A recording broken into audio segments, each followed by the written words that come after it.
দেখবেন মেয়েরা বিয়ের আগেই কোনো ছেলেকে বিশ্বাস করে। আমি কিন্তু একদম বাস্তবিক কথা বলছি, সমাজের কথা বলছি। বিশ্বাস করে কি করে? নিজের সতীত্ব বিলীন করে দেয়, নিজের পার্সোনাল ফটো শেয়ার করে, নিজের এমন কিছু আপত্তিকর ভিডিও শেয়ার করে যে শেয়ার করার জন্য তার জীবনটা অনেক সময় বরবাদের দিকে চলে যায়। কারণ পুরুষরা এটা নিচ্ছে কোন স্বার্থে? You have to know this and who the person is. কাকে দিচ্ছেন আপনি?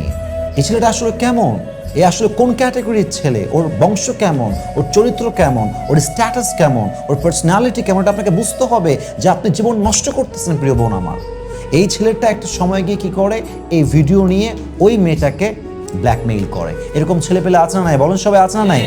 অহরহ আছে। কিন্তু মেয়েটা দিয়েছে কেন? বিশ্বাস, ট্রাস্ট, বিলিভ যে আরে এই ছেলেটা তো আমার সাথে বেমানি করতে পারে না, এ তো ভালো ছেলে, আমাকে মন থেকে ভালোবাসে। That is called trust. বিশ্বাস করেছে, ভরসা করেছে। কিন্তু এই ছেলে যে ভেতরে শয়তানি দিয়ে ভরা, এটা মেয়েটা বুঝে ওঠে নাই। কারণ মেয়েটার সফট কর্নারটাই হচ্ছে এক জায়গায় সে সহজে বিশ্বাস করে ফেলেছে।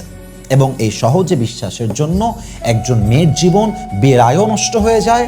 এই বিশ্বাসের জন্য একজন মেয়ের জীবন বিয়ের পরেও নষ্ট হয়ে যায়। ঠিক কিনা বলেন?